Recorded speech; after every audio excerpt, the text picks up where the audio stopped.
to 8. So we learnt last week a study by UWA concluded legalising cannabis could make WA $250 million a year. And to tell us more, Dr. Brian Walker, who's from Legalise Cannabis WA and is a doctor, is joining us.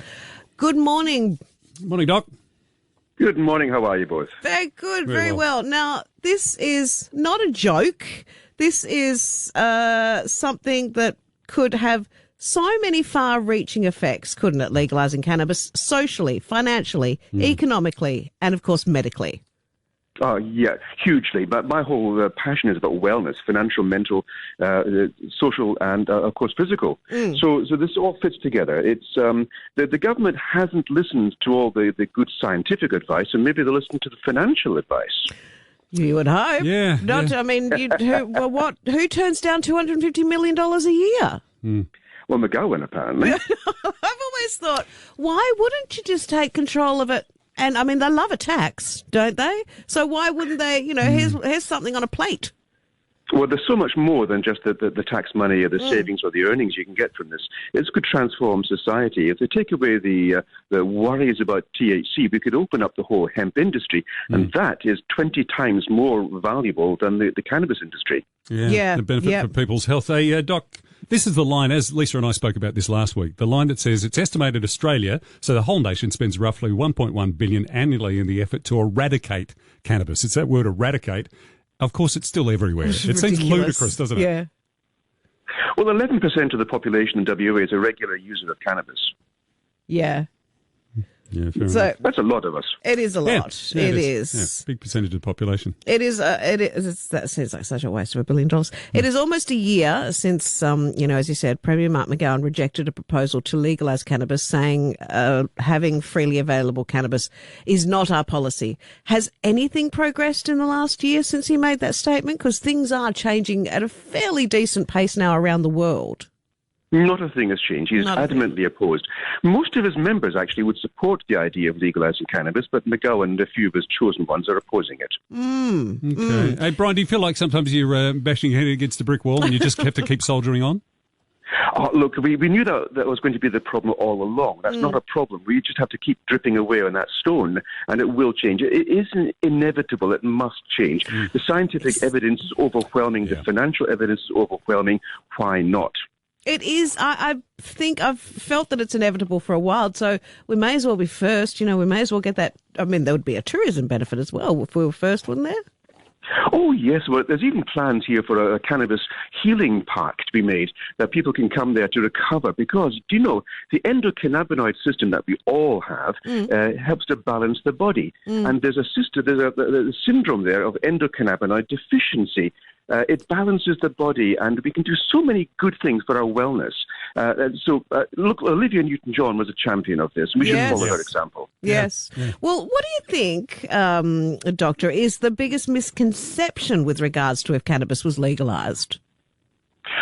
Well, the problem is, why was it banned in the first place? Not a single scientific or medical reason was given for that. It was all political. It was all racist and xenophobic. So now we're trying to give scientific justification for reversing an incorrect ban. Cannabis, I mentioned this actually last week. We've got 4 things: tobacco, alcohol, sugar, and cannabis. Yes. And of those 4, cannabis is the safest. Yeah, it is bizarre. They're all a bit addictive. Lisa and I talk about the dreaded white powder that happens to be sugar. Yeah. What it can mean. Hey, Doc, what about the money? I believe you've got some merch on the website. You're like Gene Simmons of Kiss, making a bit of coin. Where does that go for the T-shirts and the coffees, the tiny leaf gear? Well, it goes actually to supporting the legalised cannabis re-election campaign. All right. Great. Okay. We need to awaken the people, and to be honest, you need to have funds to do that because most people just take what is being put out in the mainstream press. Cannabis is bad, cannabis is dangerous. None of that is true. And as a passionate medical practitioner, I'm all about wellness. Banning cannabis actually leaves us open to things like alcohol. Just yesterday in my clinic, I was discussing with a colleague about a lady there who is desperately ill with alcohol and will not stop. She will die, and she will die soon. And it's an avoidable death.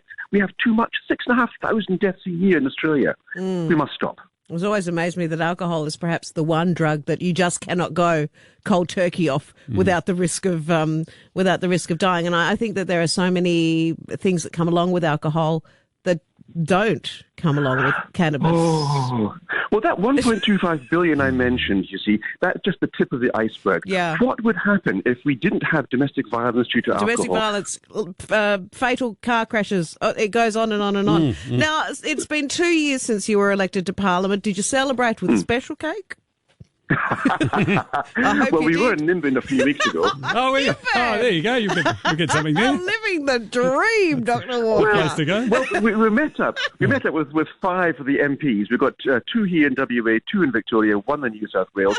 We're now actually a team. It's great. These would be a good conference. Dr. Walker, well, look, I'm sure that, you know, sort of rational thinking will prevail in the end. And it's like, you know, same-sex marriage. You don't have to do it just because if it's legalised. Maybe learn about the benefits. Yeah. Let me ask, if we did, if and when we do legalise it, would we have a similar setup to other countries where there would be specialist dispensaries and it would all be controlled? Once another reason why it would be, you know, handy to know what's being.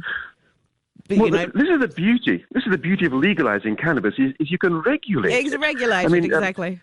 Indeed, and there's different ways of doing it, and we haven't yet found the best way of doing it. Look at Malta, look at Germany, the way they're doing it, Canada, America, different states in America. It's all different. We need to find the best approach, and I do think we in WA can make the best shot of it because we've got the evidence elsewhere, and we can put our plans into practice. I think we can be the best in the world. We're also the best cannabis growing country in the world. Oh, yes. Okay. And never mind the small crime kind of, you know, thing that it would eradicate, freeing up our police to, you know, work on more important things. Wouldn't want that. Oh, there's lists of courts. Yeah. There's a lot of reasons. We can hear your exasperated tone. There's a long Brian. list. And of course, as you said, spreading the word is not cheap beyond the mainstream media, but best of luck with it. Well, Dr. Walker, thank you very much for joining us this morning. It's a pleasure. You take care, both. You too. Yeah. Dr. Brian Walker joining us this morning. It's interesting. It's an interesting way. And as you said, it is inevitable. We will get in line with the rest of the world. So why not just do it now?